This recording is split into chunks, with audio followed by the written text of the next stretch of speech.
ያን ጊዜ ኢየሱስ በዮሐንስ ሊጠመቅ ከገሊላ ወደ ዮርዳኖስ መጣ። የማቴዎስ ወንጌል ምዕራፍ 3 ቁጥር 13። ኑ ጥምቀትን በባሕረ ዮርዳኖስ አብረን በጋራ እናክብር። ባለ ጥምቀት በባሕረ ዮርዳኖስ ብፁዕ አቡነ ዲሜጥሮስ የሊባኖስ የተባበሩት አረብ ኤምሬቶችና የመካከለኛው ምስራቅ አገረ ስብከት ሊቀ ጳጳስ የቅዱስ ሲኖዶስ አባል በተገኙበት በታላቅ ድምቀት ይከበራል። ስለሆነም በመካከለኛው ምስራቅ በሊባኖስ በተባበሩት አረብ ኤምሬቶች የምትገኙ የገዳማትና የአድባራት አስተዳዳሪዎች፣ የአብነት መምህራን፣ አባቶቻችን ካህናትና ወንድሞቻችን ዲያቆናት፣ የሰበካ ጉባኤ አባላት፣ የሰንበት ትምህርት ቤት መዘምራን፣ የሀገረ ስብከታችን ማኅበረ ምዕመናንና በመላው ዓለም የምትገኙ ውድ ኦርቶዶክሳውያን የተዋሕዶ ልጆች በሙሉ እነሆ በቀን 15 2018 ዓመተ ምህረት ጃንዋሪ 23 2026 ጂሲ በባሕረ ዮርዳኖስ በሚከበረው በዓለ ጥምቀት ተገኝታችሁ በዓሉን በጋራ እንድናከብር ስንል በታላቅ ፍቅርና አክብሮት ነው።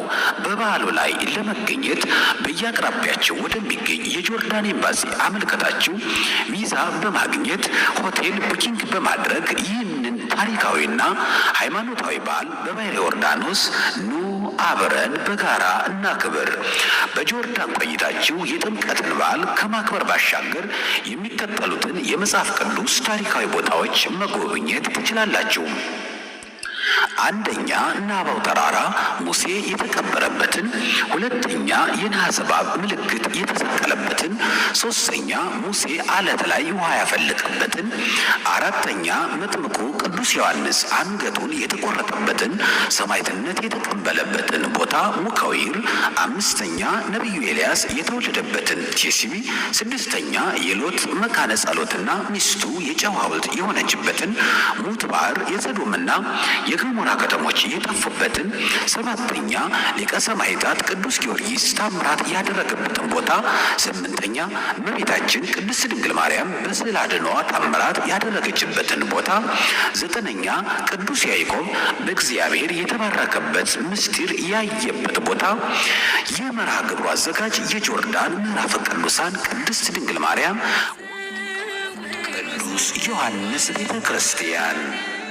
ተለይቶ አዋጁን ስሟል በጉን አሳይቶ ዮሐንስን ዮሐንስን ዮሐንስን ዮሐንስን በሄኖን በሄኖን በሄኖን በሄኖን በማዕዶተ ዮርዳኖስ በሄኖን በሄኖን በሄኖን በሄኖን በማዕዶተ ዮርዳኖስ ንስሐ የገቡ እየተናዘዙ በዮሐንስ ስብከት ለእግዚአብሔር ተገዙ። ዮሐንስን ዮሐንስን ዮሐንስን